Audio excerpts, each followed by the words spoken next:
welcome to the very first episode of Roots of Creation. I'm Andy Rouse, and I'm here with my co-hosts, Dan Unaki Dan and Joakim Häggström. How you guys doing? Going? Good, man. Very good. So, we're finally here, and we're going to talk about time. all things Bock Saga and a lot more down the road. We've spent a lot of time kind of discussing how to approach this. Heavy topic. Very heavy topic. It's one of the topics where you don't really know where to begin. Of course, one story should start from the beginning, but what I feel, what we need to achieve is some kind of, to give the Bock Saga and the people surrounding the saga, and it's almost a building block because it's about people and it's transferred between people. So to have as many people on as possible that has been deeply associated with the saga and been at the scene in Finland and in Goa, and this people who has been sitting with Eeyore is what makes me very curious about, because those people, they are a big group of people who has been following the story since the 80s when the story broke. So these are curious people that has been following the saga and also built their own understanding. So what I have in vision is trying to give them some sort of platform to come on, because they are older and don't have the same kind of opportunities to work with technology and all of this. So I have a question for you, Joakim. Is when the saga came out in 1984, right? I think it's 1984, yes. How was it received in Sweden, and then did it go into the rest of the world, or was it kind of consolidated into just that area? Well, the saga broke. The story wasn't really good received. It went on national television in Finland with Eeyore. It's on YouTube. And people in Finland, they have been having a really negative tone to Eeyore, and only highlighting like what we can call negative. For example, his birth, only that is a controversy, because we could call it like incest. Mm-hmm. Something went wrong within the family. The one who was supposed to be father to Eeyore, he was killed with the Russians, when the Russians took over Finland for a while, and they were killing off all the aristocrats. Those who could speak Swedish was killed, and he was one of them. Got killed in the Civil War conflict there.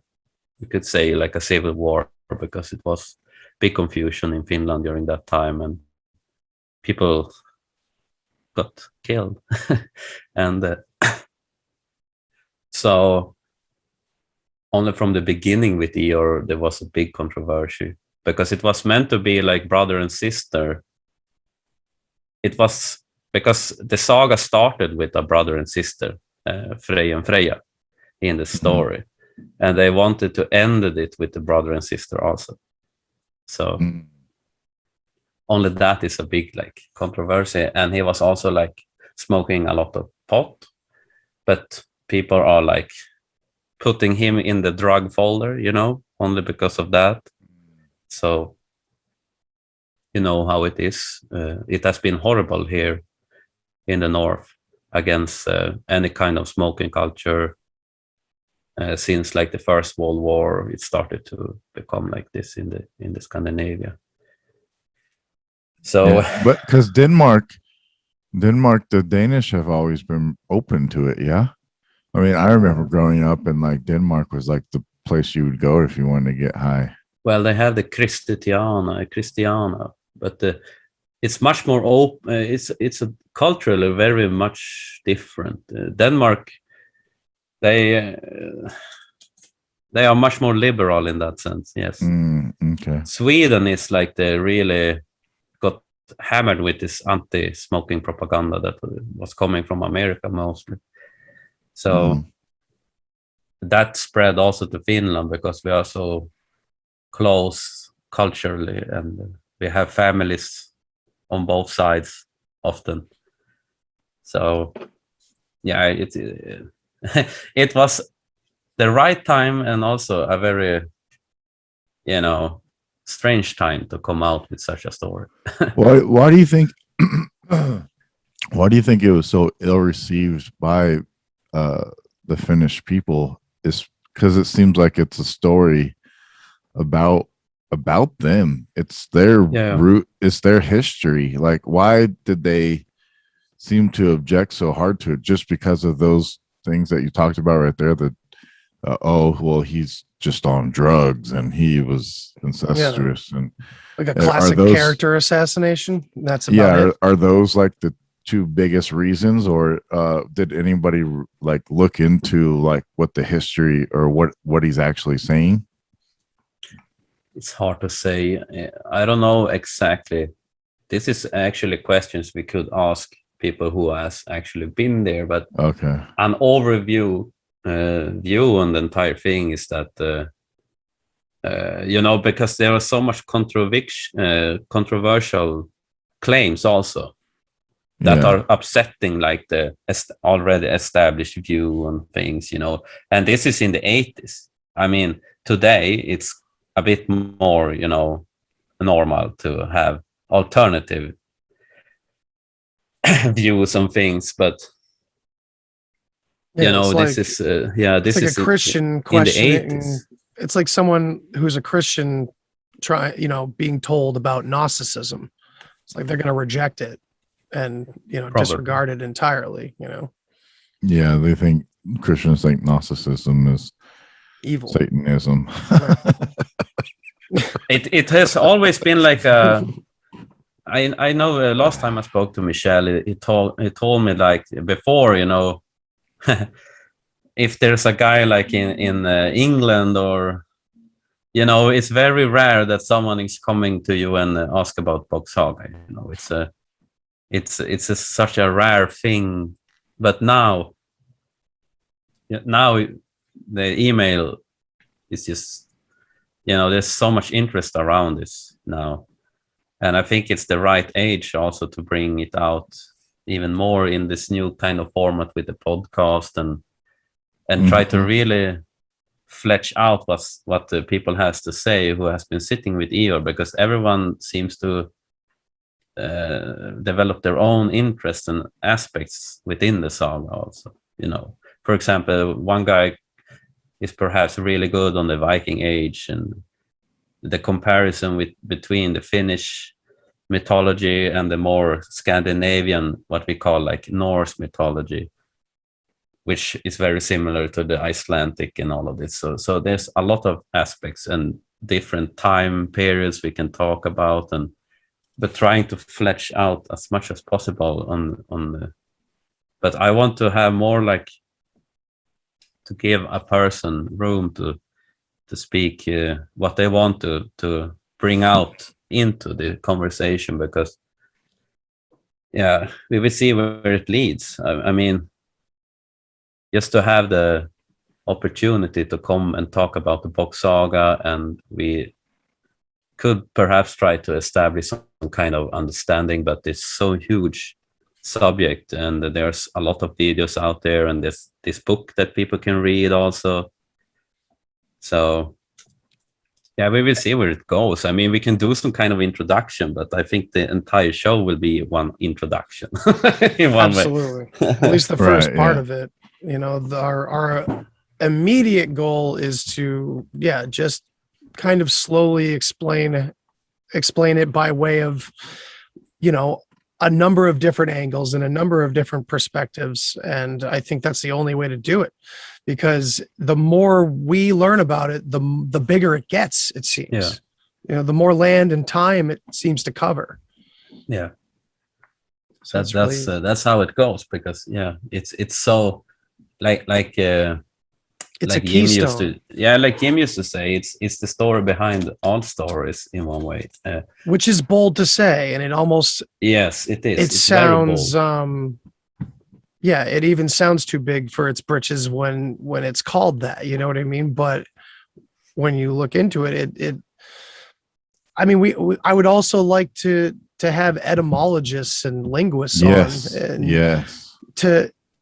to see how relevant what we're all hyped about is. You know what I mean?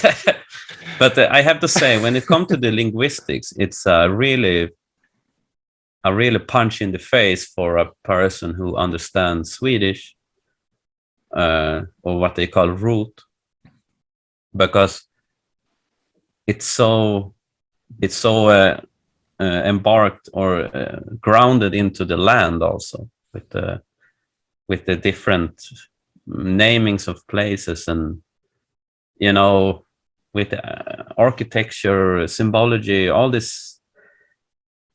If you go down to Stockholm, for example, it's just so much within just the naming of the places, and what is left behind from old, so to speak. It's and with the Swedish language also in the head, really open up the Pandora's box, you could say. But also the English language is very close to it, and has many ties into it. But to go really on the depth, we need to have people who also understand Finnish, both Swedish and Finnish are the languages that are like the closest to the Bock Saga, you could say, or the substantiated more. So we can.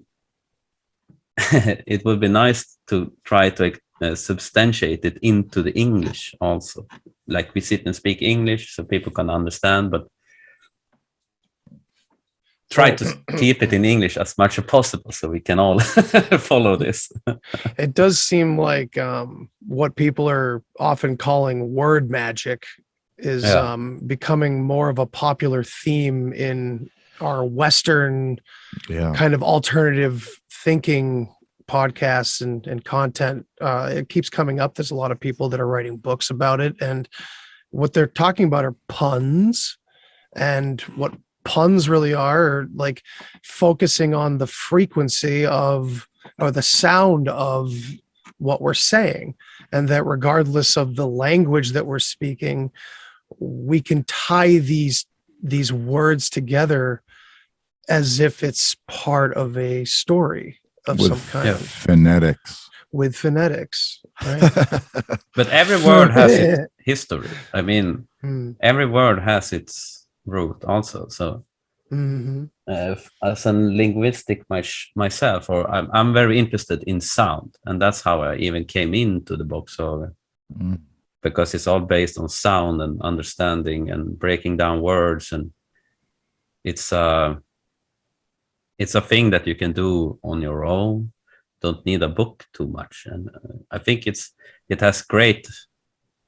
As a content creator myself, and with inspiration, and to have this kind of background with understanding where the basics of the Bock Saga also spark some kind of interest in developing your own, like, how you express yourself, and try to be like correct with symbolism, because it's so much in the symbolical world, you could say, with the. And I think as a musician or an artist and all of this, it's crucial to understand what you are presenting almost. It's because it sort of brings this understanding within the universe also, that is incorporated into the Bock Saga with what they call like logic, and it's just what you call empowering, because that's what the issue for me really was. I wanted to get down to like, this is something I can trust when working with like music and sound in general, you know. And the Bock Saga just has presented all the sounds, you know, and all the understandings of each sound, you know. It's such a powerful tool in modern world, also, that you can use in your daily life also, you know. It's not something obscure that we're going to talk about some weird different Ritual. take on history or anything, you know. It's something that also affects your life, at least my life, in many ways, you know. It's understanding the Western culture at all, you know. Where do we come from, and what type of culture did we have before the Christian world and all of this. I mean, it's in many aspects the Bock Saga is very raw and very like it can be a little bit much with the procreation system, but when you start to understand why it is, or I mean, if it has been that way, you know, if you start to ask that question at all, you know, it's just, what was the heathen, the pagans, what did they do? I mean, it's very interesting when you start to get into it, because start to get a better understanding on the heritage that we have also, especially when you come out here from the north and Scandinavia and the European culture, so to speak. Right now in history, heathens are just savage people who, you know, barbarians, no manners, and just crude, you know, overbearing warrior people who use magic and hate everybody that doesn't.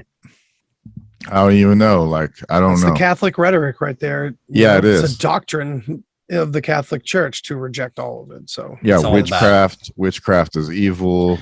Everything we got, everything we took from these people. Yes, don't look at anything they're holding on to. Right. Basically. Yeah, just believe what we say, and that's what's right.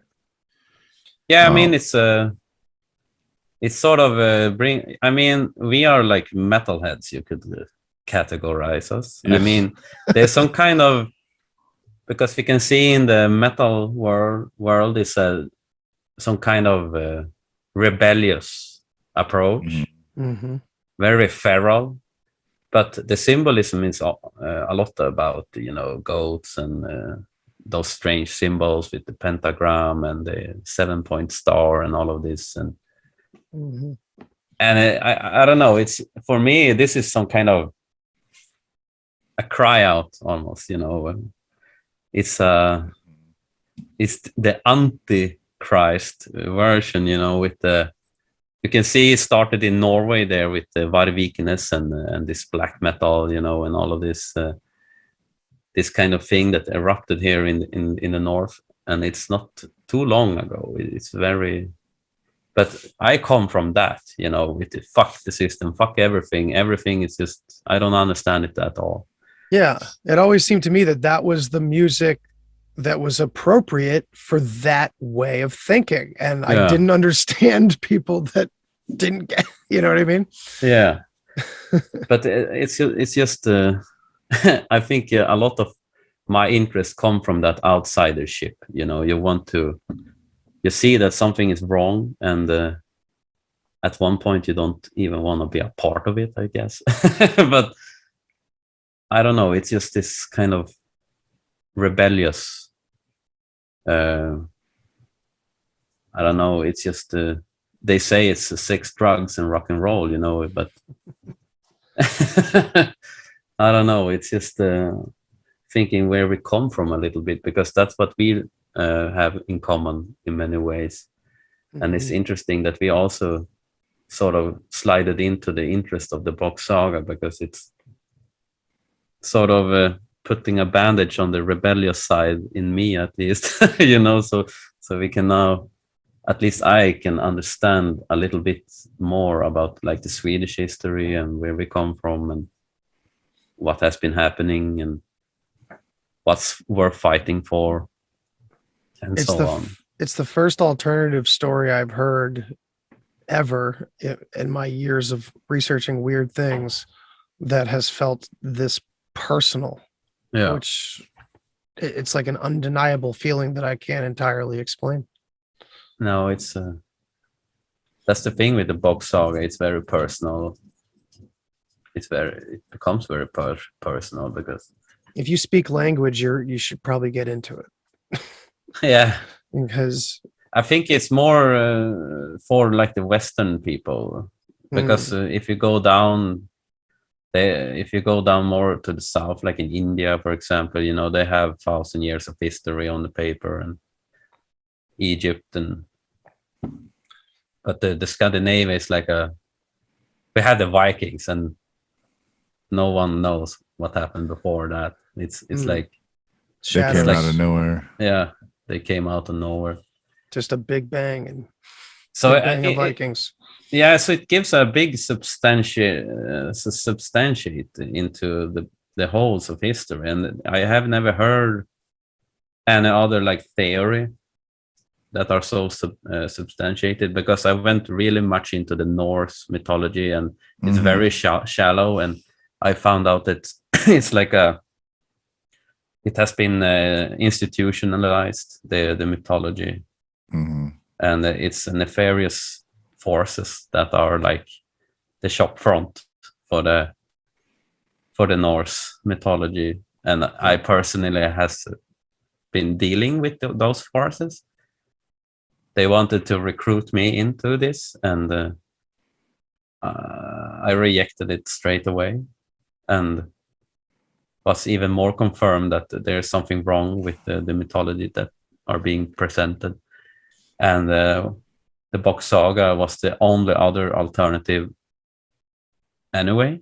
And we can see that they're a little bit different in the folklore also in Finland. And I know that Tolkien was very inspired, that wrote the Lord of the Rings, was very inspired by the Finnish folklore.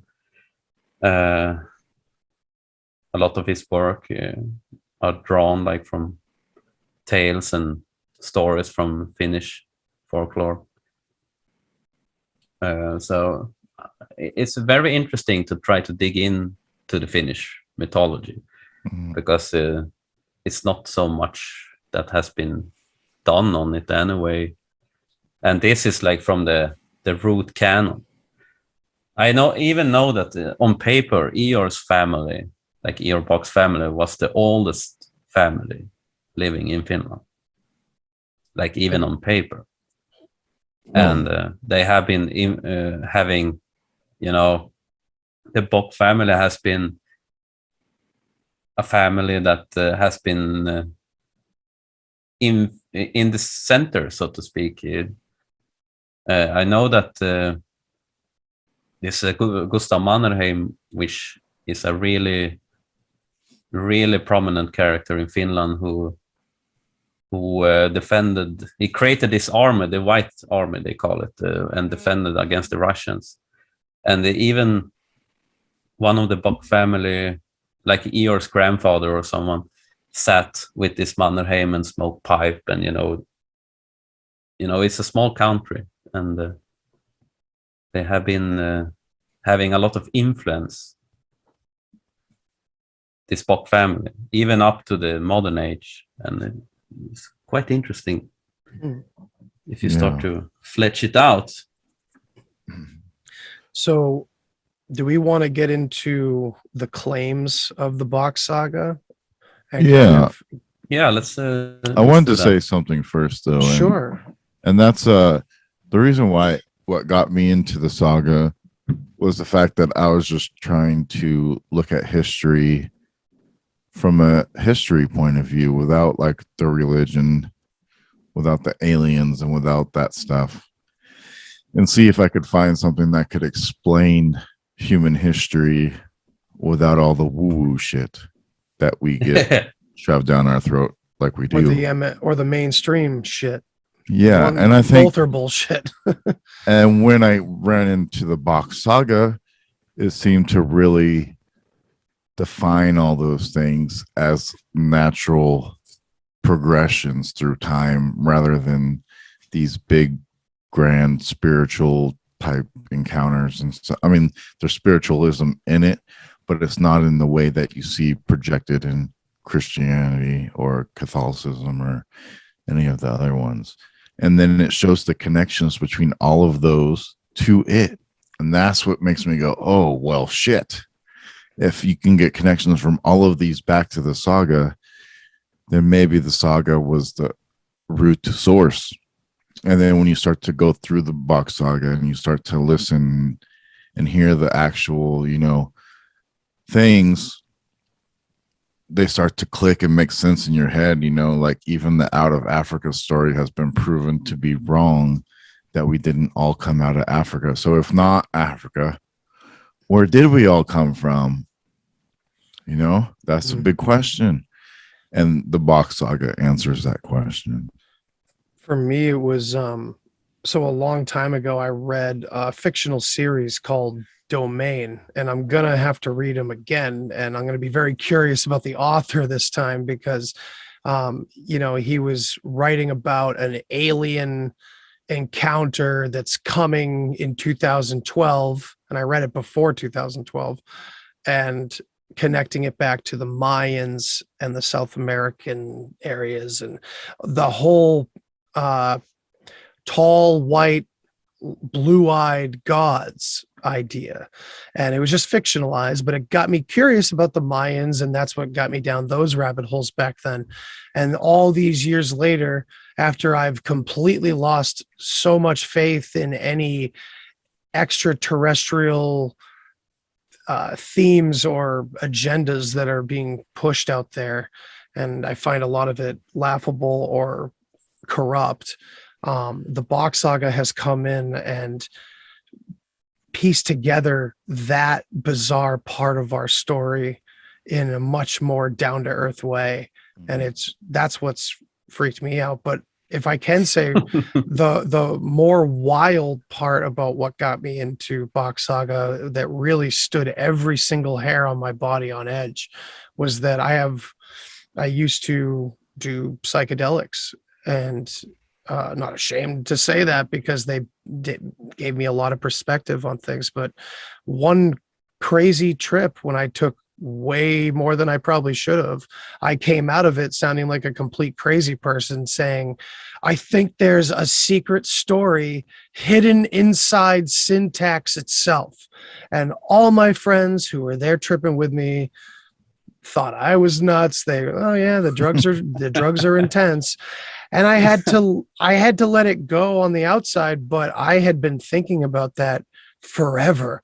And it's like an internal, external, as above, so below kind of thing. And when Bock Saga came in and I learned about that phonetic aspect of it, it just completely, it was like a classic movie acid flashback. You know what I mean? It just completely took me out of where I was. And what's one of the alien races that people talk about is the Nordics. Right. How interesting that there's even a Nordic in the alien belief system.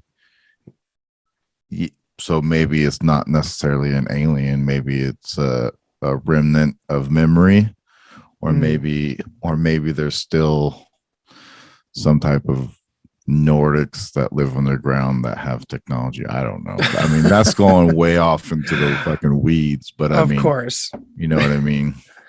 But we'll explore those kinds of things further down the road. I think just to give the audience an idea of what we're doing here, we want to set the stage and give an introduction to Bock Saga in a new way and have as many intelligent guests on that have been close to the Bock Saga as possible. And then, once we've done that for a while, and once we feel like we've kind of really drawn the perimeters around it, at least to the best of our wisdom at that point, we can start to bring in other parts of history, because that's where the Bock Saga really takes flight too, is where we connect generation to generation, we follow words and names from one place to another through time and culture. And that's what really engraves the Bock Saga into everything else. And it's hard to look away at that point, you know? Yeah, that's at the point where when it gets like really interesting. If you have a subtle, like a good understanding of the Bock Saga, and you have like, I've been into the saga for like 7 years now, and that's not even a long time, but I have enough understanding that I can like take a leap, or I can research for myself and start to test the story. That becomes very natural. And I think this is when it's getting interesting, because it's sort of a theme with the people that are getting into the saga, that they are starting to think for themselves also. It's not like that you have the one guru. Of course, you can have like Eeyore sitting and talking for hours and hours and just repeating the story, but that's only in the perfecting. And there's some kind of I think it's a really good thing to go through it, because if you make like a little mistake, then you can correct it the next time, and it's the in the oral tradition way, you know, to repeat and repeat and repeat, because you can take it down to such a fundamental level where you only go through the sounds, and you build a story around the sounds that are coming out. Like this becomes almost like a mantra or some kind of, you are not like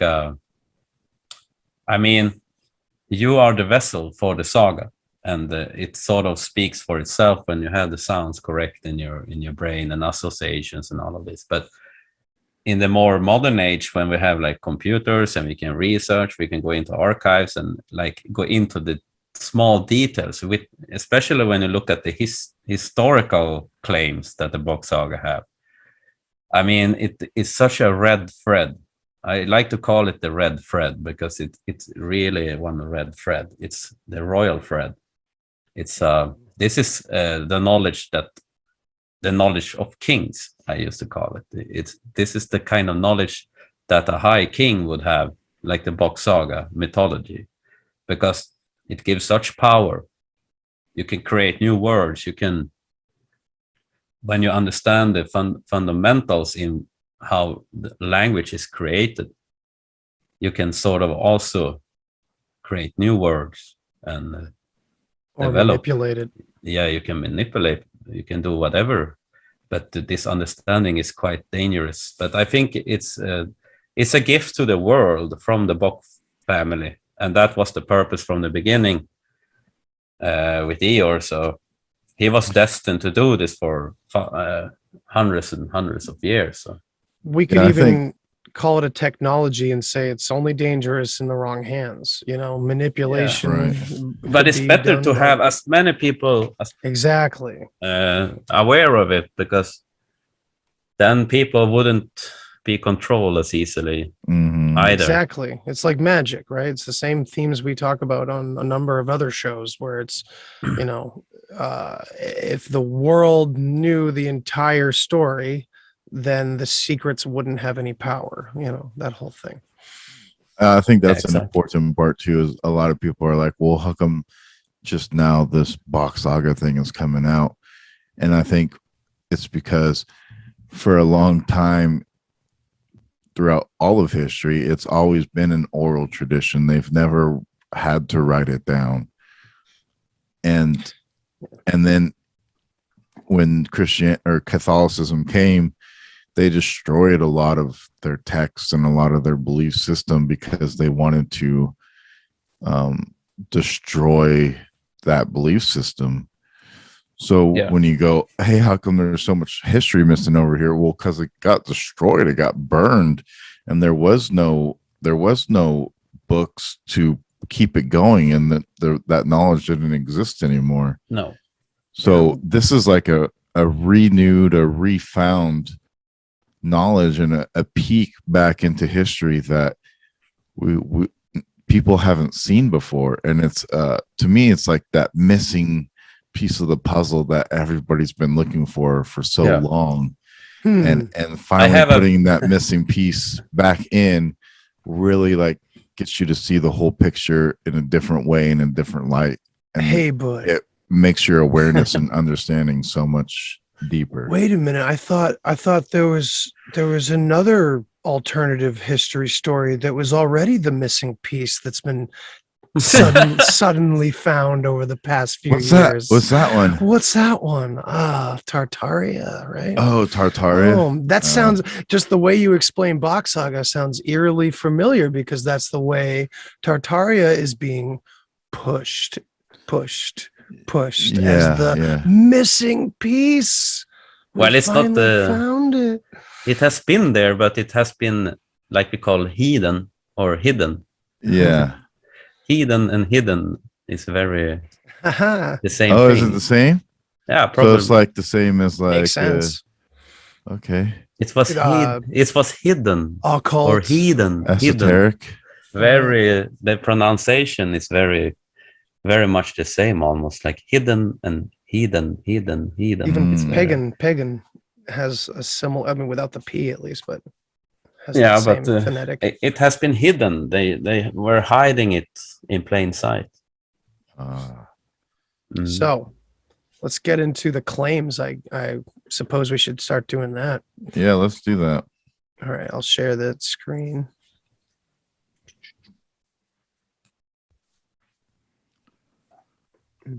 Sometime today. I'm getting there. There we go. Oh, boom. There we go. So there's Mr. Eeyore right there. Yes. Eeyore Bock. So how do you guys want to do this? We're probably not going to just bullet point them real fast. We'll probably have to expand on it a little bit. Yeah, from place to place. Yeah. But the first claim is that the first boy and girl, Frey and Freya, came from an ape copulating with a female goat. And the next one. Yeah, that's a pretty deep one, but you have to think that that was probably millions of years in the past. The first man and first woman coming from a goat and a ape. So to think of it in like a newer form, and just like 5,000 years ago or 10,000 years ago, it's way long time ago, you know. Yeah. Into the millions. Yes. Hundreds of millions. So when you think about it that far back, it's not so crazy. And the fact that there are different bloodlines, and there's a bloodline that doesn't come from, you know, a rhesus monkey, is a very interesting thing, and that deserves further research and understanding also in the future with us. The future, perhaps this may have to be a whole episode where we calm people down about it, or, you know, please let us explain why we still went further after knowing this. You know what I mean? Because I know that this is a controversial part. I mean, but you can also talk about the fact that children are called kids, and a kid is a baby goat. There's a lot of goat symbology in the way that we do things. Even the beard, the goatee is a billy goat beard, right? Right. Yeah. There's that symbolism too in Egypt with the billy goat beard that the pharaohs wore. So there's a lot of goat symbolism, and we see it with the constellation. What constellation is that? Capricorn or Sagittarius? I can't remember. Capricorn. Right? I think it's Capricorn. And so it's even in, you know, the zodiac. So I think it gives it a little bit of credibility from that standpoint. And then from a genetic standpoint, a lot of people believe that humans themselves came from some type of ape and pig hybrid. I mean, I know that's a big thing. The human pig hybrid thing. THC has done things on it. I think Grimerica has done things on it. And interestingly enough, a pig comes from a goat. They're in the same species class together. So of the bovine. I think the most compelling thing is that the Christians in the Bible, that the the image of the of the Satan, and all this, the horns. with the that you have such a bombardment against something, a type of because if you look into the Old Testament, and there are like instructions for the priest what to look out for if they want to spot like a heathen, and this bastardization, or what you want to call it, of the symbol of the goat. Only that rings so much bells within me, because it's so plain into the open what they want to combat, because heathens are like the worst. like in the instructions in the Quran, for example, a Christian is okay. They can work underneath you and be some kind of a slave for you. But if there's a heathen, it's head off instantly. It's you can see how the religious side has really trying to demonize the goat symbol and those what we call like Wicca, or this kind of a more naturalistic thinking. Andy, don't they use like goat heads in like the mob? The mob uses like goat heads to like send messages. Yeah. That is something they do often use. And not only well, it was interesting in The Godfather how the guy gets the horse's head in his bed, but that's not the same symbolism there. But I mean, it is a farm animal. And also, you have to think goats live on the mountain tops, right? On the sides of mountains and on the tops of mountains. And the heathen people are said to come from the hills or the mountains, also. So it also connects in that way. Yeah, it's so symbolical, everything. And that's why we need to, for me, it's very plain and clear with the symbology, because if you work a lot with symbolic, if you try to work with it in paintings, and so you start to get a really good eye.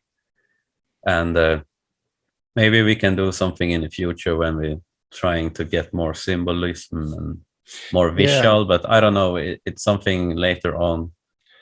Yeah, going into the symbolism and perhaps having some people on that are real professionals with Gnosticism and Western esoterics and things like that, because they use all that symbolism that we're talking about, but it ends at a certain point. It ends with Hermes or this or that.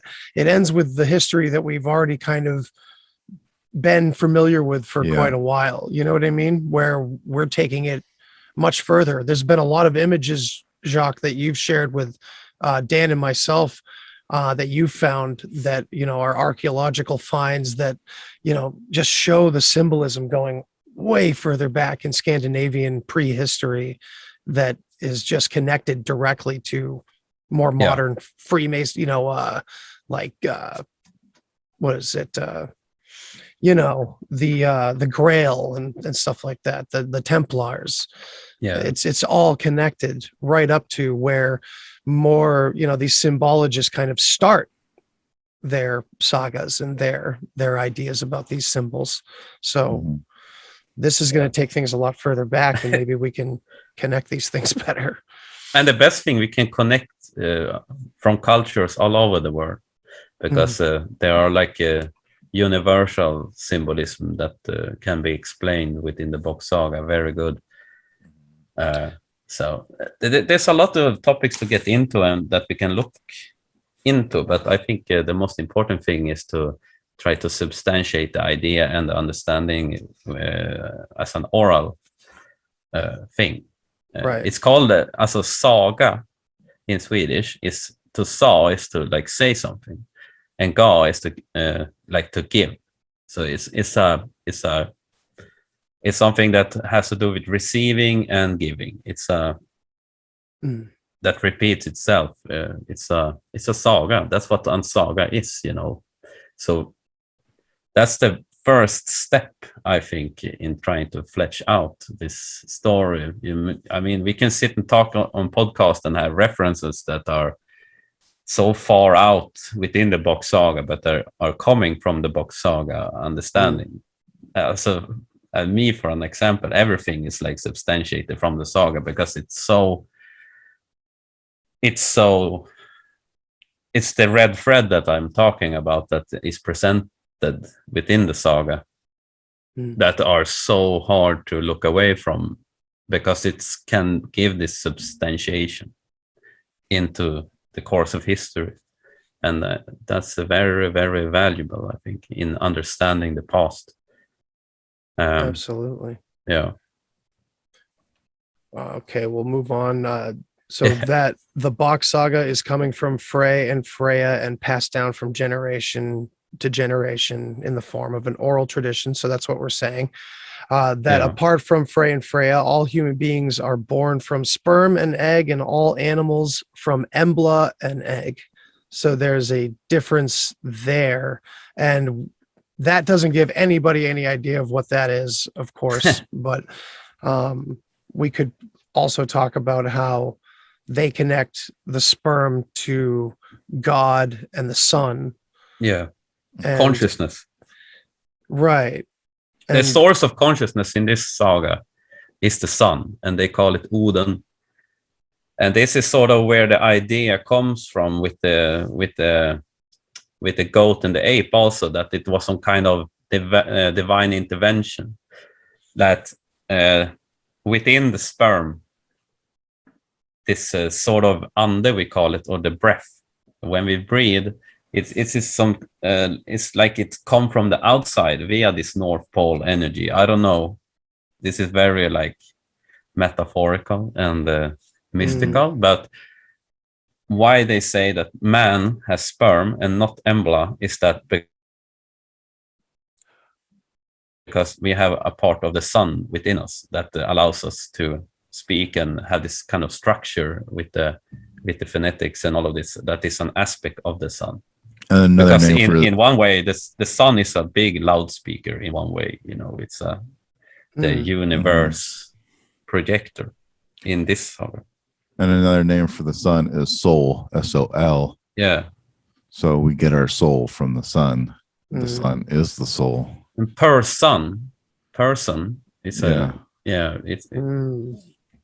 we have it in the naming also but that's a if you want to go down that rabbit hole, but it's just to clarify the thinking a little bit. Yes. Right.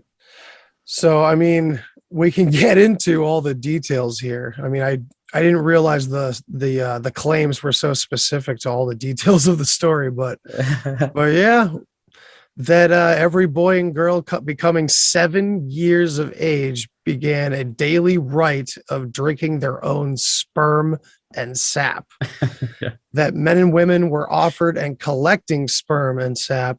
That in the original procreative system, it took at least 22,224 people to create one child.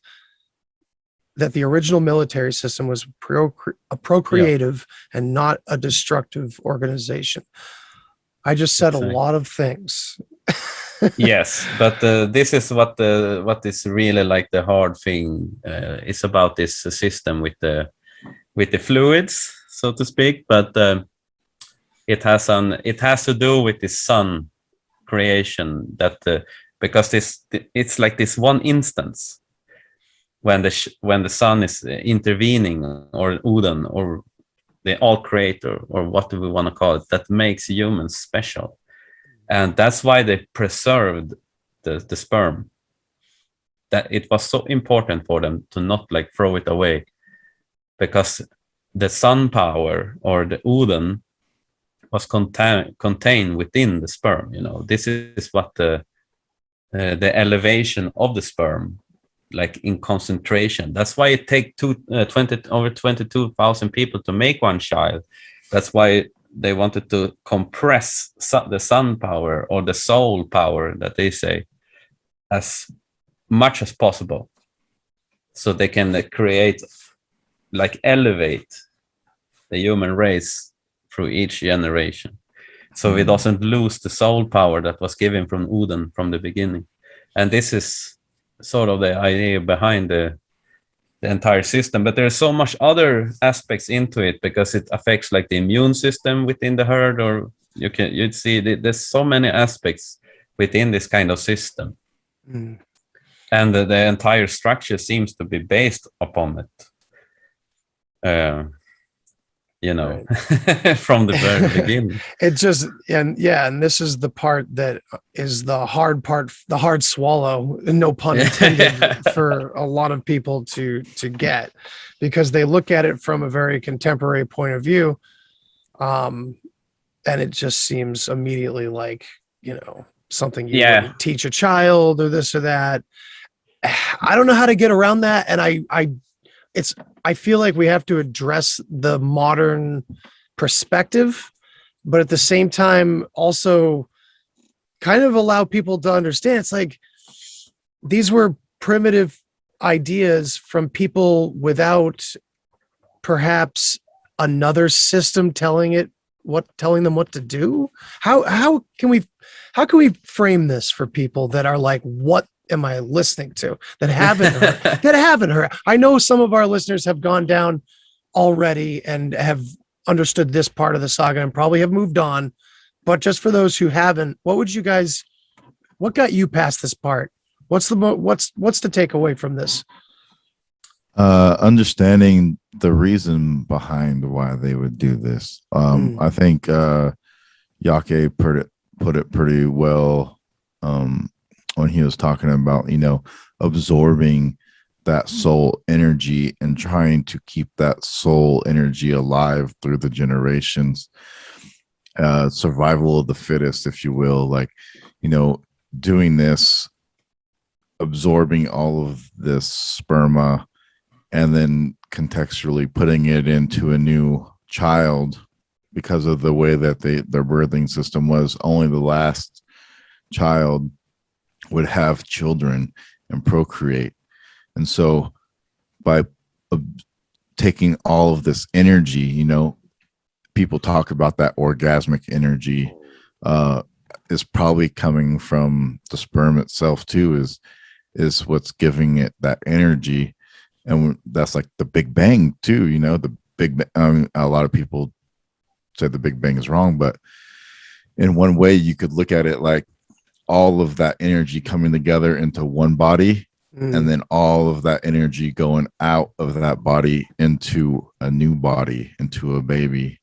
And when you see it in that sense, you can understand it better than just some type of weird sexual perversion. You have to take the sex out of it. That's a modern kind of perspective. If this was still going on today, that may be a different circumstance. I don't know. I mean, it's a very weird part of it, because it's so far out of our culture. Yeah, but that's the wall. It's not what's normal in any way, if you look at today's situation. And look how especially far from, how far from look how far from nature we have become. Mm-hmm. Well, also some of the bad examples of, how should I say, the people that are in control of things, that are said to be involved in certain ritualistic behavior that mirrors some things like this. You know what I mean? But I'm thinking like this. People are talking about like the elite is eating babies and all of this. Or, abusing them sexually or this or that. And would it be better if it was like this way, that the elites are eating babies, but in this tiny format where it's in the sperm, it's sort of the same thing they are talking about, but this is eating children, but in sperm format. And I mean, I rather had this than some kind of blood sacrifice, eating children stuff being rolled out. I mean, but if you really think about this, if everyone, in one society would exchange fluid in one sense or another like this, it would affect the collective immune system of the herd also, I think. So there will probably not be any pandemic if we would have this kind of system active, I think. Right. So it has many aspects to it, but it's so far from what's normal today. But right, we live in such a perverse society today. I think it's even worse than worse, I say. But I think why would people think this would be strange in this day and age, or what you say? It's just right. I think even biblically they talk about not wasting your seed, and that's why they believe that you should not masturbate or anything like that too, and you should only use it for procreation. Right. So it's not too far off from the Christian idea or the Catholic idea, because that's even better than to just throw it all around the place now. Yes. Well, and also in Eastern traditions, they have the practices of holding on to the fluid, but having your orgasmic experience separate from it. And it's a meditative practice and this and that. So it's similar. Tantra? Tantra it's still holding on to it. It's not orally eating it, but you think about the origins of yoga perhaps in relation to this practice as well, so that must tie in, because you have to be kind of a yoga master to do something like that.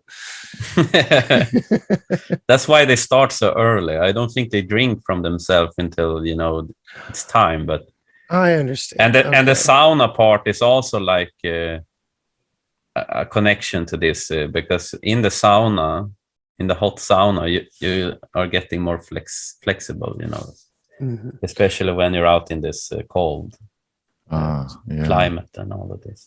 That's true. That goes into the fact too that like heat kills off certain sperm. They say that men's sperm are stronger and withstand the heat, but women's sperm are faster and more nimble, but die off easier. And so there's like methods to like try to have a baby boy is by, keeping the sperm overly warm so it kills off the female sperm so you can have a boy. I wonder if that has something to do with the sauna effect too, of like getting the sperm hot so it produces stronger men. Wow, that kind of makes me think, because I've been questioning like how in the saga they talk about a certain amount of boys and a certain amount of girls as offspring. And I was like, well, it seems like those are important numbers, but how could they depend on that? But it's almost like a natural form of genetic engineering. Yeah, it's they are masters at the genetics. I mean, no technology needed. I mean, these people who lived up here, they have been almost all nature has been coming out from the creation or with the assist of human beings. If you really go into the saga, because after the Ice Age, the entire Scandinavia was scraped clean. There was nothing here. And we don't need to go into it, but it's really interesting when you go into, because it seems to be a lot about genetics and manipulating or breeding, you could say. Like taking like breeding forth animals that are needed and plants, and I think they did the same with the human being a little bit. It's a breeding program, and it sounds terrible today, but this seems to be the case. It seems to be one that the people themselves were completely on board with, not in a controlled or manipulated kind of way, though. It's that everyone was a cog in the machine kind of, Had or their place. in kind of like a good way, not necessarily in the way we would interpret that nowadays. Mm-hmm. I get the So- feeling that people were created for a purpose Mm. that was already foreseen. So when you are groomed into, or not groomed, but you are created for a purpose, and you already have a purpose when you are born. Mhm. And people could like, oh, that sounds horrible, you know. But if you ask me, I would be more comfortable with like something like that than have to choose and be very until you're like 30 when you find your place, you know. It's Well, maybe also, when you look through history and you look at surnames, usually it's because of whatever occupation that person Yeah. carried. Right. And if you go through time, you realize that kind of occupation stayed within that family. yeah. And it had been a family thing for a long time, and they got better and better at it, and Mhm. were able to do better things with that occupation or that trade or that skill that they had, because it was passed down through the family line and through the sperma in a way. Yeah. It is. It's the ancient way. Yeah, because it elevates each generation. Mm-hmm. Yeah. Right. We can go further. Yeah, let's go further. That the human beings on our planet were one tropical race and spoke one language, which was called Von language. Excuse me, and had one global information system before ice time. That root is the name of the first natural language and what all so-called Germanic languages of today directly come from. That root language is an anatomical language, and that the Von language, today's Finnish, was the first language created out of the natural root and is the root of all other languages. Yeah. I can keep going just because we can kind of wrap this all into our talk afterwards. That in the alphabet, of the root language, there is a meaning and a mark for every sound. That stories relating to the saga were kept secret within the family from 1248 AD until 1984 AD. That the shapes of the root alphabet and astrological symbols are not created by humans, but come from a mathematical system based on 1 and 0, pole and ring, or stave and circle. The Bock Saga explains all mythological symbols on the planet. And that the original North Pole was where Helsinki is today, with the Earth's axis perpendicular to the sun. Should I stop? You guys stop me, all right? Yeah, stop right Because, there, and yeah, let's we go have a lot to into cover here. to the language part. Yes. So, we are one So it's tropical saying race, one the language. human beings on our planet were one tropical race and spoke one language and had one global information system before ice time, which means that this whole Babylon story didn't happen until after ice time. That's how I interpret that. Because the Babylon story is the mixing of all the languages, right? So before there was one language that everybody knew, and then after that, all the language systems were mixed up. Yeah, they are talking about those 10 tropical kingdoms, which developed separately to the Acer. When we had the ice age up here, it's quite clear for people, but it's sort of the idea that we had at least, or there was fewer languages before. Those tropical kingdoms, they got separated from this hub, or this global civilization they are talking about, that we were all linked in and we spoke one language across the entire globe. But the Ice Age sort of crushed the Asgard or the Midgård or Helsinki or Hell. It sort of disconnected the rest of the planet from this central hub that were like linking together the entire planet into one culture. And that's sort of the story of the Babel, that the tower sort of got separated from the root and developed 10 tropical languages, which is probably be the case, because this is straight out of the mythology I'm speaking. But it's very interesting when you start to go into this and trying to put the puzzle pieces together with the language. Also, it's a massive job, but you can find certain words in every language that go across the board, especially those words that are a little bit more intimate or a hush words, like the female clitoris, for example. If you Google this clitoris, we say in Swedish, it's the same throughout each major language, this clitoris word. And how come it's the same across the board? It's such a non-used word. And you can see how those kind of words that are a little bit hush, especially after the religious takeover, it becomes like a little gift for us now with when we try to definitely try a to little test gift this for story. the women, huh? Yeah, if you take the Google Translate and just type in the clitoris, you will find it's the same. It's such a complex word anyway. I mean, and talk about Tor too.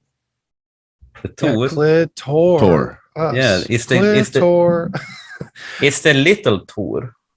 Yes. Because you can scratch it, and kli is to scratch. It's the clitor, clitoris, or res. You can sort of, it has to do with the sun and sperma and this kind of thing also. And what's the male version is of penis? What's that called? It's Tor's hammer. Tor's hammer. Yeah, the Tor. Thor's hammer. So you have the big Tor and the little Tor. Yes.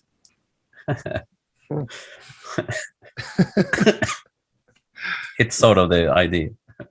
So everyone that go around with the Tor's hammer acting all cool, it's just a symbol that he's the most sensitive guy. Is that like the can we relate that cosmically to the Big Dipper and Little Dipper? Yeah, probably. The Ursa Major and Ursa Minor, and then the North Star being in the North Pole. I never thought about it in that sense. Oh.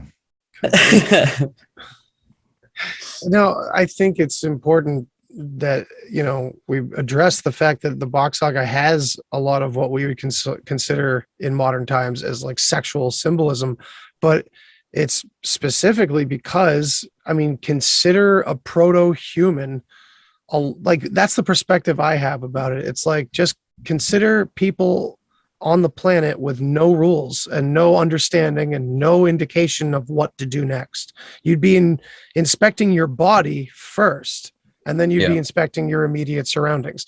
But you don't know what to do with the parts of your body beyond what, you know what I mean? Maybe I'm not explaining it the right way, but it's like, that's why it's all in here. It's not because it's some perverted thing. No. I guess I'm just trying to get that across to anyone that's hung up on that idea, because we have run into people like that can't get past this part of it. And I think it's so crucial to get beyond this whole sexual part of it, Yeah, people often talk about the baskets, right? The hand baskets or whatever. In one way, I think that was probably pine pollen and pine tree, pine pollen and pine cone.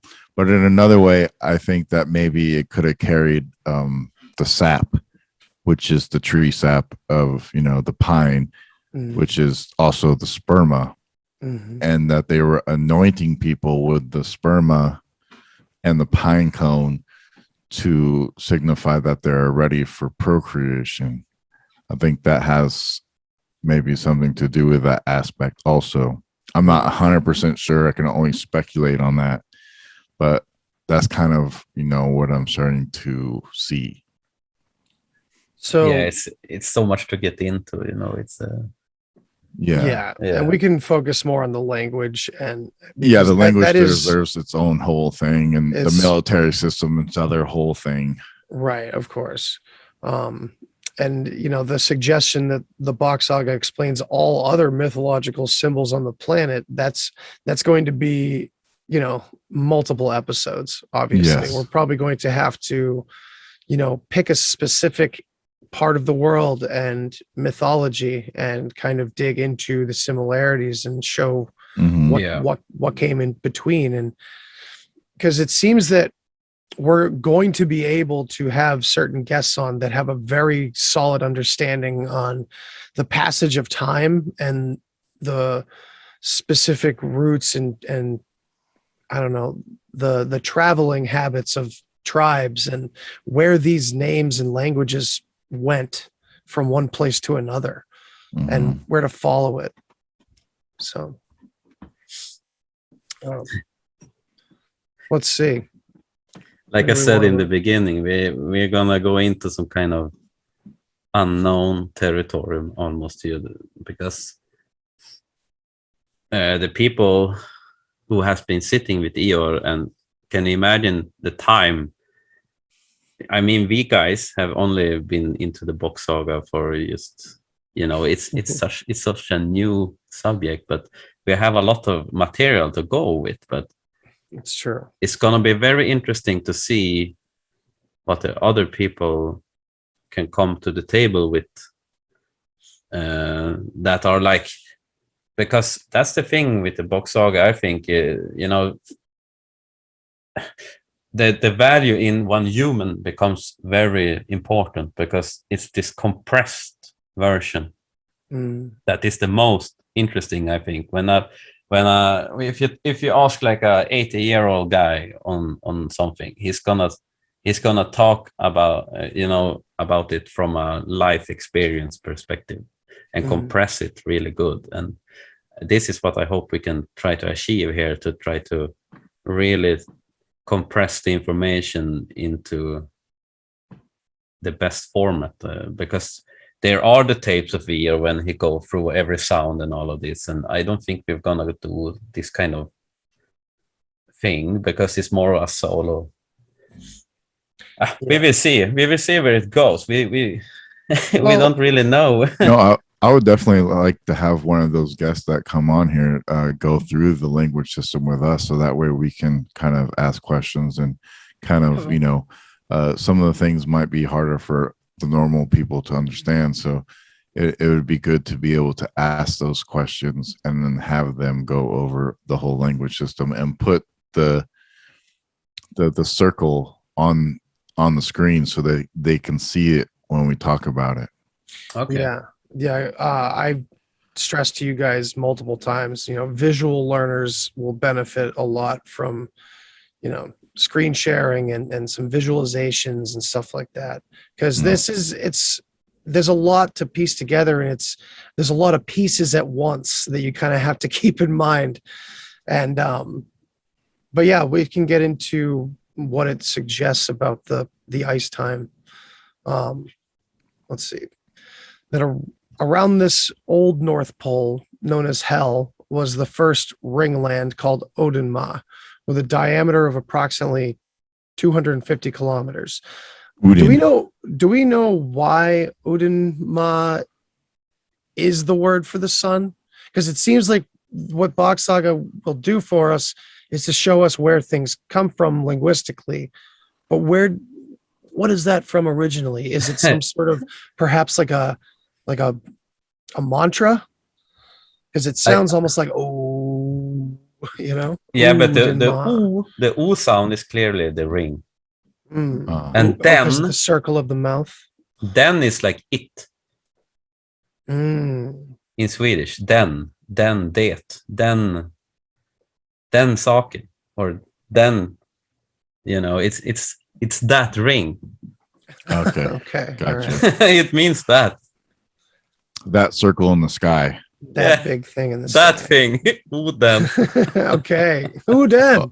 Who dat? Ooh, then. All right. That the Bock Saga offers material proof that directly under the North Pole, during the Big Bang creation of our planet Earth, and due to the centrifugal force, a huge cone-shaped space formed inside the expanding magma.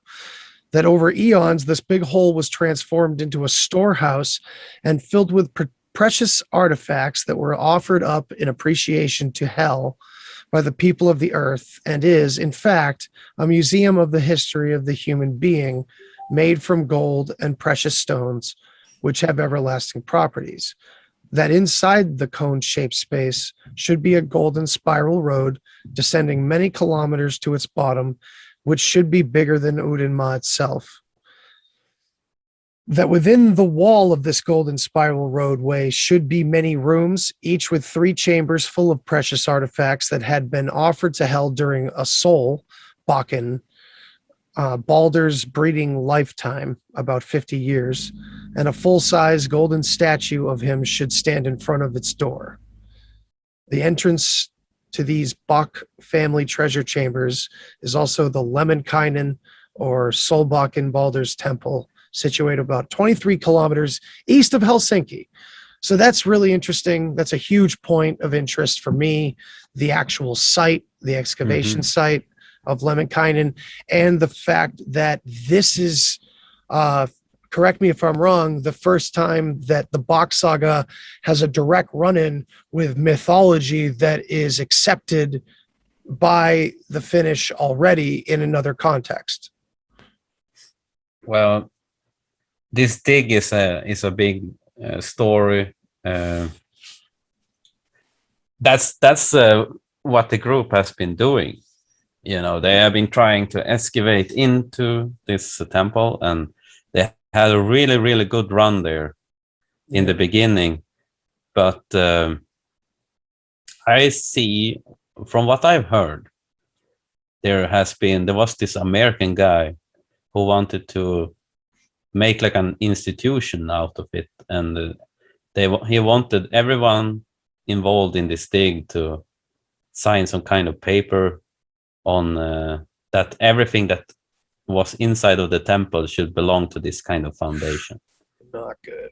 And when they declined this, all of a sudden this guy started to import huge amount of hash, as a hashish, and the police came in. Both Michelle and Jim spent time in Finnish prison for this. It's some kind of, for me, this is a sabotage. But sounds like it. So it has been sort of standing still since then. They want to really get to this golden door that are the entrance into the Lemminkainen temple, because at that point, if they're gonna open this temple, it's like checkmate. Yeah, dude. Also, what they found there in the beginning, this is not so well documented, and that's a big shame. Eeyore said that in the entrance to this temple, there was gonna be like three stone slabs in different material, and when they started to drill there was 3 stone slabs that they had to take out that was blocking the entrance. And on the left side, when they came in across those stone slabs, they found a checkerboard marking on the left, like a checkerboard, like the Freemasons has in there. Whoa. Can I stop you for a second? And Andy, can you pull up a picture of Lemminkainen Temple, so when he goes over this, we can kind of have a diagram of it? Yes. You guys seeing this, right? Oh, that's the mythologic. Yeah.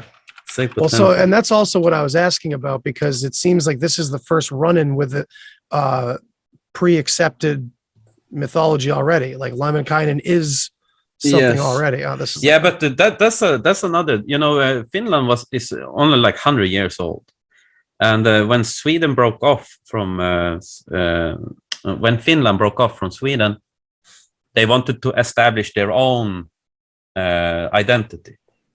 Their own, they wanted to have their own mythos and all of this, and so there was a huge effort in trying to build up this kind of folk folklore, folk tale, and they were collecting. There was people going around in Finland and listening to stories that people has been having within their families, and so. I think this is around the same time when Tolkien also was very interested in this entire thing. So, Okay. but this is, you can see here, if you take the image up in the left there, I think it's a good one. Or some of them. Wait, are you guys seeing a different? When you see the Sibo, where you see this huge stone there on the right also. This guy? Are we looking at the same image? Oh, I don't know. I just got you don't one have image it full screen. But is it the temple? I'm showing Yes. like Yeah, the Temple of Lemminkainen, Left corner there. upper left. I'm only seeing one picture, man. Oh, really? Mhm. Yeah, what are you Oh. guys seeing? Like a Google search image? Yeah, Yes. I see the We're Google. seeing Google search. Okay. Hang on. My bad. Man. Okay. So this one right here? Yes. Yeah, All right. So that's a good one. Or the That's one. But our pictures are over it. If you can move our pictures to the left or enlarge it. I'm just gonna Yeah, that's a good one. There you go.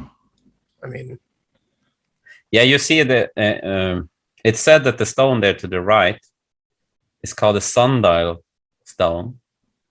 It's supposed to be balanced on 3 stones. Uh, It said so. So what Jim did, he wanted to clear off all the dirt underneath it, but the people were like, no, it's gonna fall over. But he was sure that the story must be correct. But anyway, there's a water lock here. That's why there's so much water. There's supposed to be a water lock inside the temple there that you can unplug so you can drain out all the water. wow. But they haven't found that. But it's interesting that they found this hell risning, we call it, this kind of a checkerboard. It's a Pattern. checkerboard, like engraving into the side there to the left. Yeah, that's very strange. And this This, was behind rock that had not been uncovered previously. That's That's this intense. waterlock thing kind of reminds me of the Oak Island swamp. Yeah, I feel the same thing. I've been following that also a little bit. Mm.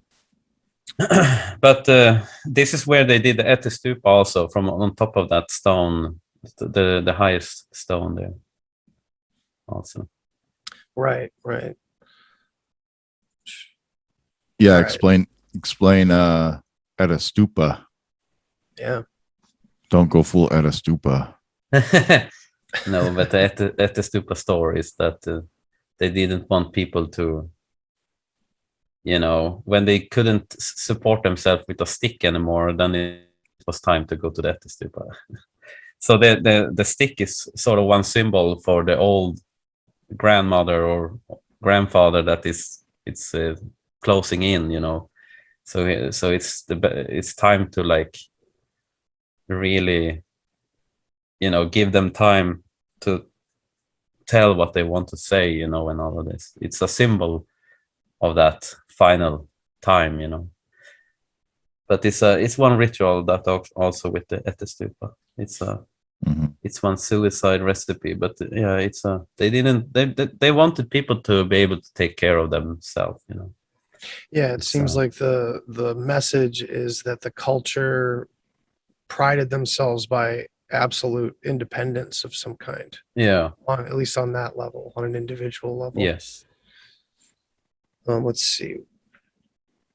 So that a third golden statue of a buck goat plus the regalia of the king and queen of Finland were taken north to Kajani and buried in the year 1248 AD in the center of the courtyard of Kajani Castle. Yeah. You can pull up Kajani Castle. You can see it. Yeah. Search for Kajani Castle. It's the most northern castle in the world, actually. And the Santa Claus stories come from when they are staying up here. This one? most of this is like a remake. You see that one with the river there is pretty nice.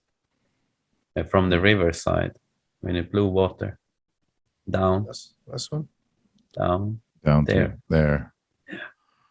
That's Load nice. Ugh, can't blow there's a full screen button on it on the picture to the right of it. Where? Oh, when you go click on it again. Open But they are built a railroad all across this, and it's supposed to be hidden in the well on this castle. But it's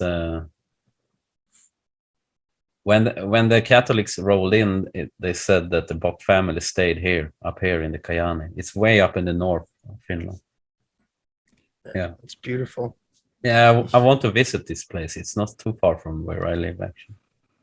I mentioned Bock Saga in some group. I think it was on a Telegram, and some guy that lived in Finland was like, "I'm gonna go there, go to Lemminkainen. Tell me where it is." Yeah, yeah, we want to finish involved actually. Well, wasn't there? I can't remember the guy's name, but I feel like there was a documentary done called "Back to Lemminkainen." Oh, is it this guy? I think he got kicked off YouTube now. Oh, yes, that I saw it on his own site, I think. Yeah. But yeah, it was like a whole series, like a documentary series, basically. And I think it took place just a few years ago. And it seemed like there was an excavation going on. He was talking with Michelle, and the whole gang was there. So I'm not sure missed that one. Not sure how it's operating right now in 21, but this was probably, I think it released in like 2017. So I'm not sure. There was a new one that took place, I believe, in 2020. They were back out there spraying it down and trying to spray the rocks with water so they could try to get into something there. They also wanted to beautify the outside as well to bring more attention to it, I think. We will... we're gonna ask those questions to like Michelle and the others who are really involved. I've been sending out some ravens. I think you skipped the one above this. This one right here. There you go.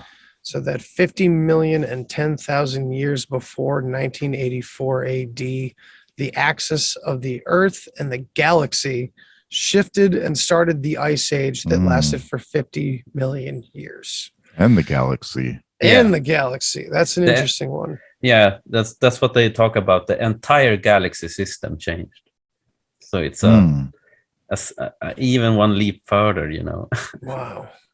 That this 50 million year period was known as alt land is, or all land ice. And for those just listening and aren't familiar, the term looks to be very similar to Atlantis with the L and the T switched. Yeah. Mm-hmm. During which time the people living in Udenma became trapped inside a hole in the ice with walls that were kilometers high and kept ice free because of the Gulf Stream originating in the Gulf of Mexico.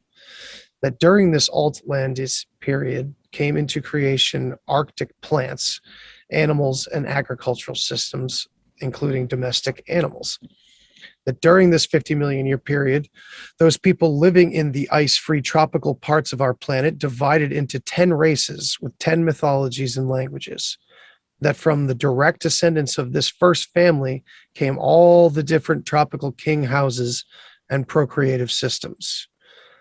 That after the 50 million year Altlantis period, the inhabitants of Udenma emerged from the hole in the ice as a blue-green-eyed, pale-skinned Arctic race, and that all our Arctic kings descended from this new pale-skinned race emerging from Udenma. It's a lot. Yeah. That's Keep sort of going. what we have been talking about a little bit before, Yes. with That the people in Finland lived according to this old pagan system up to the time of the Nordic Catholic Crusades of 1050 AD, after which this old Bock Saga was first allowed to be told outside the family by its last member, Eeyore Bock. That after ice time, members of the Bock family went out from Udenma to create different procreative systems on our planet, including Sven and Dan, which we've all covered and we will cover again. Pharaoh, Krishna, Moses, Buddha, and the parents of Jesus. That Santa comes from Finland and before ice time was the All-Father to all the people on the planet. And these are not all the claims, I would say, but a good portion of them that they've collected and put up.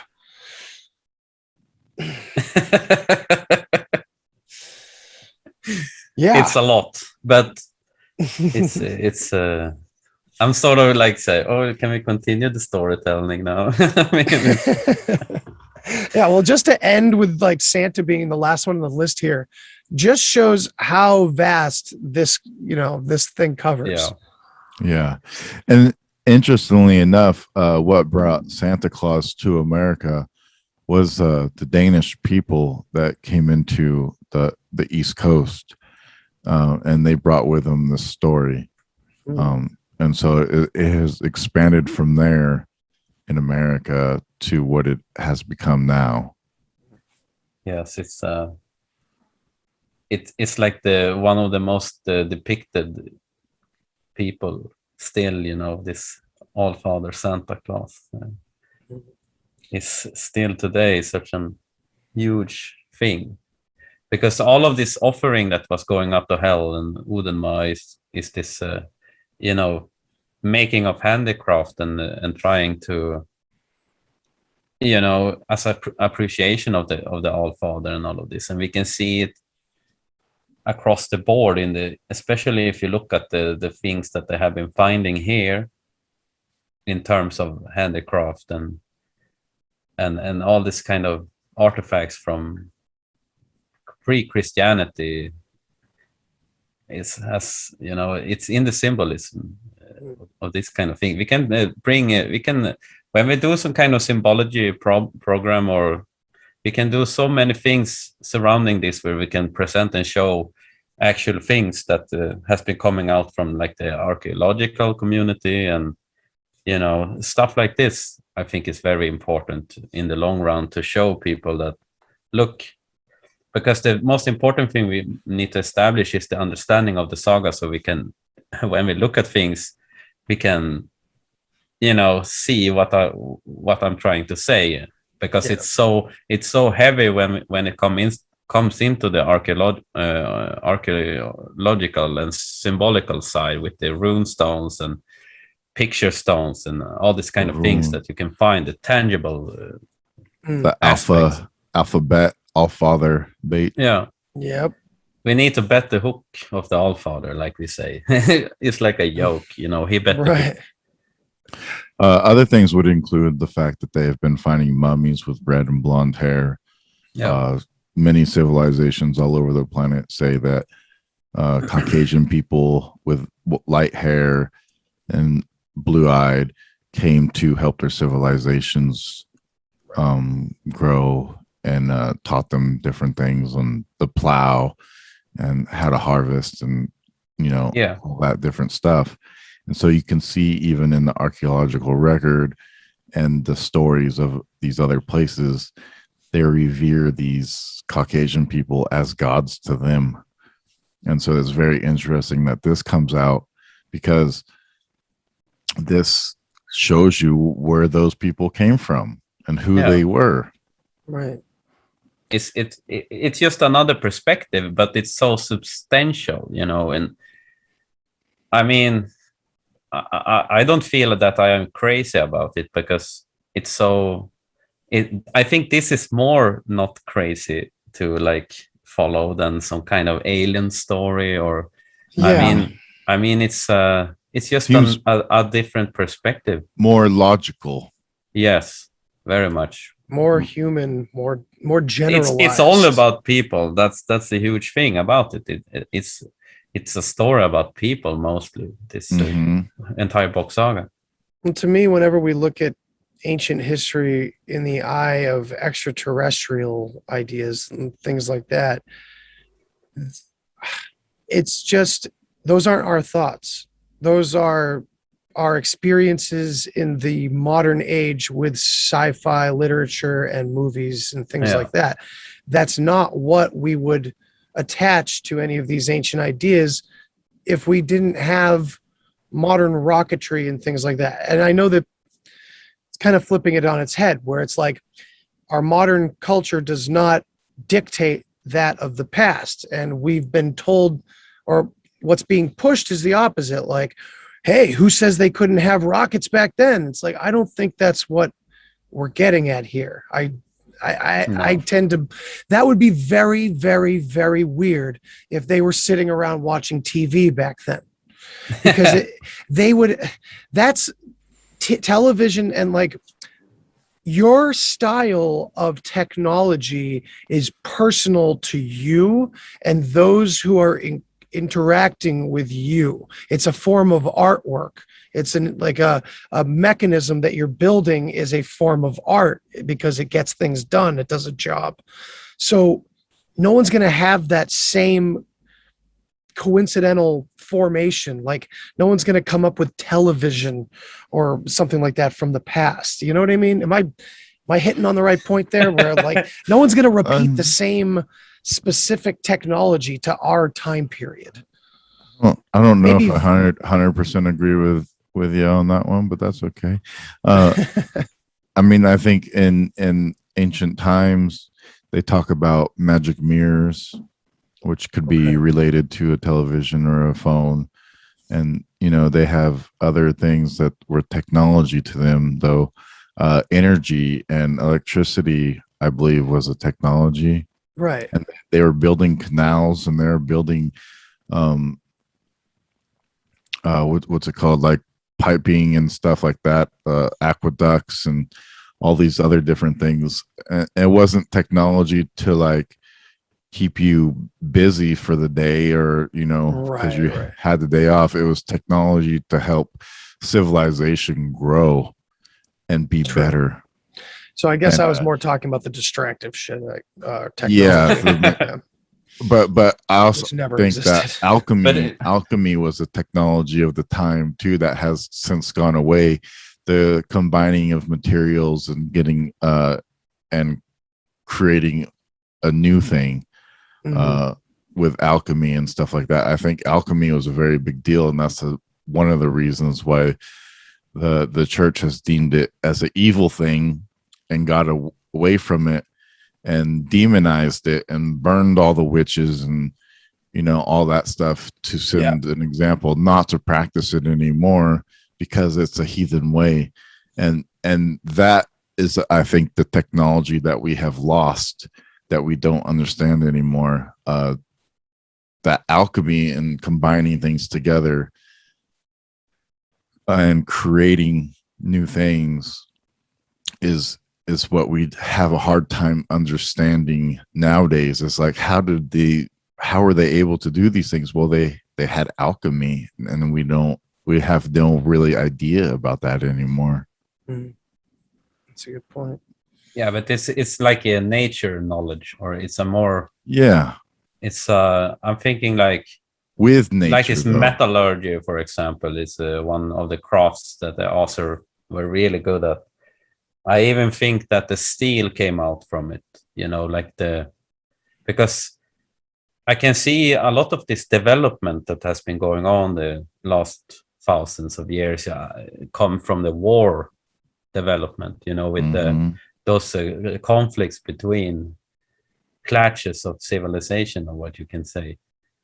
And you can really see, like in the 1500s, there was a lot of development within what we call technology.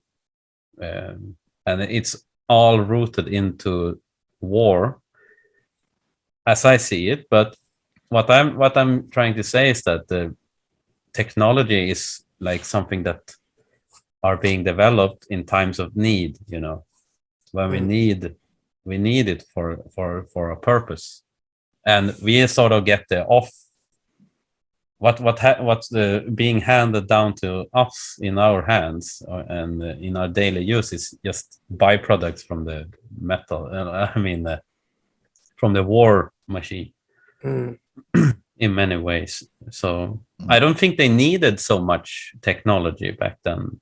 It was no need for television and all of this, because there wasn't the same kind of war culture that we have today, or how I'm gonna say this. It's just, I think they probably had pretty good astronomical technology too, for being able to view the stars and look up at the sky, and you know, because it is a sky clock, we're looking at everything outward, and we need to look at everything inward and realize outside in the universe, as above so below, right? Those planets, those planetary bodies that are circling around the sun in the heliocentric model are in effect creating the personalities of the humans that are. That's why astrology, you know, the sign that you're from has a distinct personality trait to you, because you come from that part of the galaxy, the universe, or whatever. And what the position of those planets, what they're in, kind of determines like what's going to happen in the future. And I think that's why they're able to prophesize before. But and also that's why prophecy has been lost, is because they no longer know how to read the stars in the same way as what they used to. I'm just thinking of, when we're talking about technology, they had those 3 crystal balls that we're talking about. Yeah. And one is a crystal ball that they used during Paradise time, and another one during Atlantis. And then they had this third that is for the future. And I think it's very interesting because they are so unique in their structure. They are described like they are like one crystal ball like this, but inside you have this prism, like this central prism. Another one inside of that. And they were using, it's described in the saga that they use those crystals like in one fashion where they take like a hair. That's why hair in Swedish is hår, and that's why we have the horoscope, or horoscope we call it. Oh. Because they, in some kind of fashion, with a candle and a piece of hair and this crystal ball, you could do something. And I'm very curious to see those, because those are buried also in Finland in one box that are supposed to be dug up also. So maybe at one point when we can dig up those artifacts and we can see. Do you think maybe that there was 3 crystal balls for the 3 Caucasian races? I have no idea. I think that 10 for the tropical races, because I don't know. That kind of goes into the idea of the 13 crystal skulls. Perhaps. I have no idea, but I know that there was one that they used in Paradise and one in Atlantis period, and then there's this future ball, and it was the Siena or the Gypsy type that used those. The gypsies, and that goes into like the fortune tellers using the crystal ball too. Yeah, but there's some kind of mechanism in this, and you can look at this as technology, I would say. Yeah. Some kind of weird technology that we don't really understand. Well, they very much understood how to use like the crystals and piezoelectric energy and stuff like that under pressure. Yeah. I think that's why they use such heavy blocks on the load bearing structures that they made, not just because they were stronger and more harder to crack or break because they were so big, and also to set a foundation, but also part of it, I think, was to put pressure on the ground below, which they could have put crystals and stuff and created a piezoelectric energy. Who knows? what they understood. I mean, who knows what they understood about the earth and its properties. I mean, it's said that they moved heaven and earth. I mean, there's so much that we can uncover, I think. And the thing about Bock Saga that makes it so interesting is that it's an ongoing thing. It's a live. It's a mythology in this, because it's a living thing, you know. Like if you go to India, you can talk about their mythology with sort of anyone there. And it's a living thing. And now with the Bock Saga, it also becomes resurrected in one way, and people are engaged with the practical things like the temple there, and you can also look at these two other places like Kajani, and there's also one Offerlund on Vinö, I think, where there's supposed to be planted 3 oak trees, and in the middle down there is supposed to be the crystal balls, I think. So they have been trying to dig up, you know, the people we are going to bring on can tell stories about what has been happening. So we can get a more clear history behind everything, because I haven't been there, you know, I'm just a curious Swedish guy who popped up. So it's going to be very interesting to see what we can drag out of those people who has been on the place and has been doing work and invested time into this. So I think it'll be fascinating. Yeah. Just to hear what they have to say. People with the Google sitting here, you know, waiting. But maybe we'll be doing live recordings from Lemminkainen Temple someday. Yeah, perhaps next summer. Yeah, there you go. All right, need to be there at the grand opening. So yeah. So how should we wrap this up, guys? I think that was pretty well done. I think it got a lot of points out there of describing like what the saga is about, and we can elaborate more on that now with these guests, and they can just go ahead and tell their stories of whatever they want to tell. Yeah, and it'll be absorbed. I mean, people, if you listen to the show, don't listen to like an episode and go, I don't fucking get it. Listen to a few episodes, listen to several episodes, follow us the whole time, all the way through. You will start to understand more and more. And if you already have like a history background and understand some type of religion or belief system, you're gonna see some of that stuff in this story also, and you're going to start to be able to put different things together that you probably didn't think were together before. And that's when your eyes start to get open and realize, oh, this is it. Then this is like where everything came from. There's something to it. That's the thing. It's like I say, it's like this, a little warning, because it almost becomes a haunting thing, especially for a guy like me who lives in Sweden, who are surrounded by it. And that's a big thing. But I don't know. It's just such a topic that everyone can take something from. It doesn't matter what culture you come from or what place, or I mean, it's a mythology that is for all people. It's a gift, the final gift from the author to the Warner in one way. Yeah, I think a lot of people, because of the Caucasian and Aryan and white talk, they feel like it might be racist or psyope, white centric, you know, to say, oh, white people are the best or whatever. And I really don't feel like that's the case at all. No. They are portrayed like the bad guys almost in this story. So yeah, I mean, every flip out story in this story comes from the author people, like Jesus and Moses and Krishna and all of this catastrophe, what they call like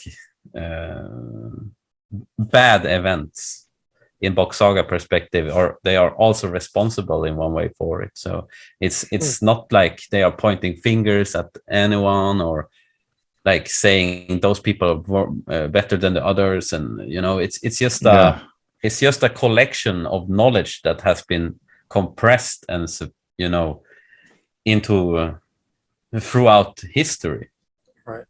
It's a mythology. It's a living history and culture inside one system that creates this kind of story. It's such a huge thing when you go into it with the sound system and how it brings forth the entire system that they used during the heathen, because it's all based on the sound system. And that's the most important cornerstone in this, because the sound system creates the story of the Bock Saga, and the system and the procreation system. It's all in the mathematics and the linguistics of the mathematics. It's all correspondent of how you say it. It's interlocking, and it's all based on nature. It's based on geometry, and like it said, it's not created by man. It's created by a stick and a circle. Right.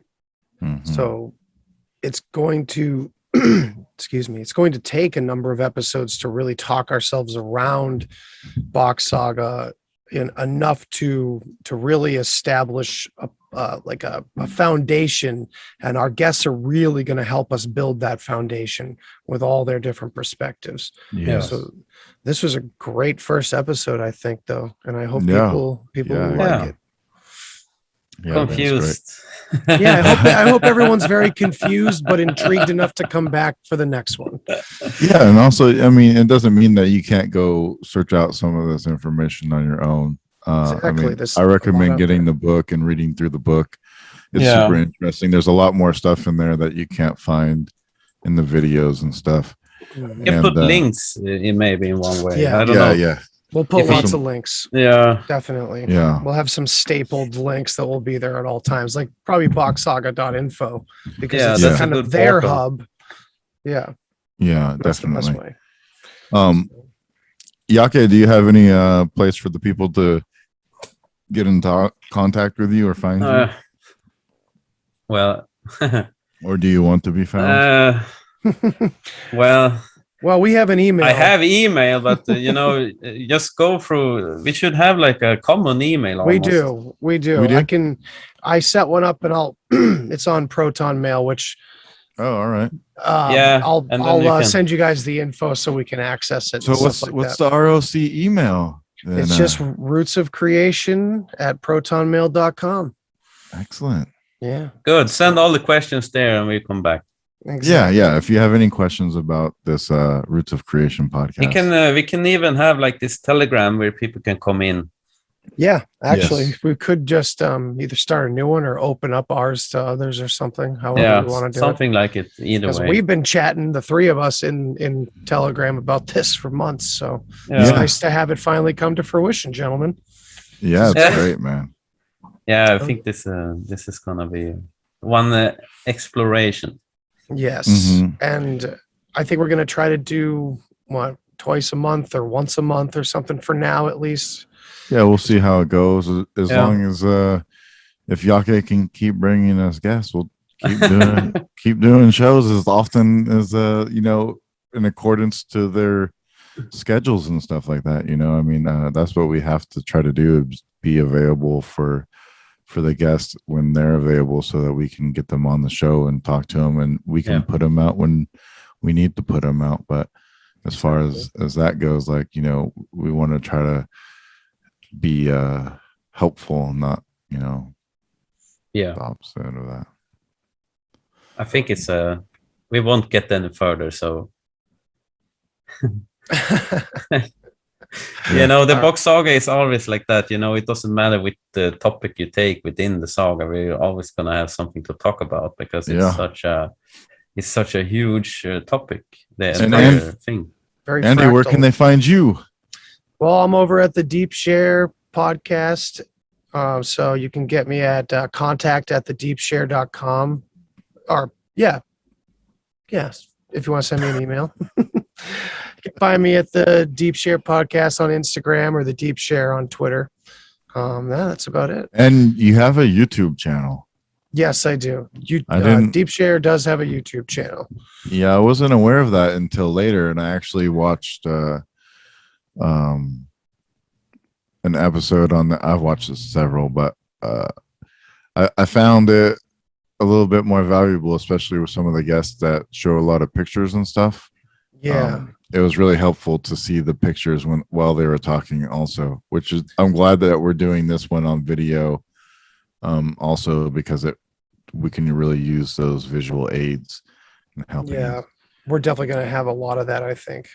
Yeah, Even some of the guests that you mentioned from the episodes of my show that were doing it, there's a couple of my previous guests that I think and probably yours too that we'll probably want to eventually have on after, later down the road too.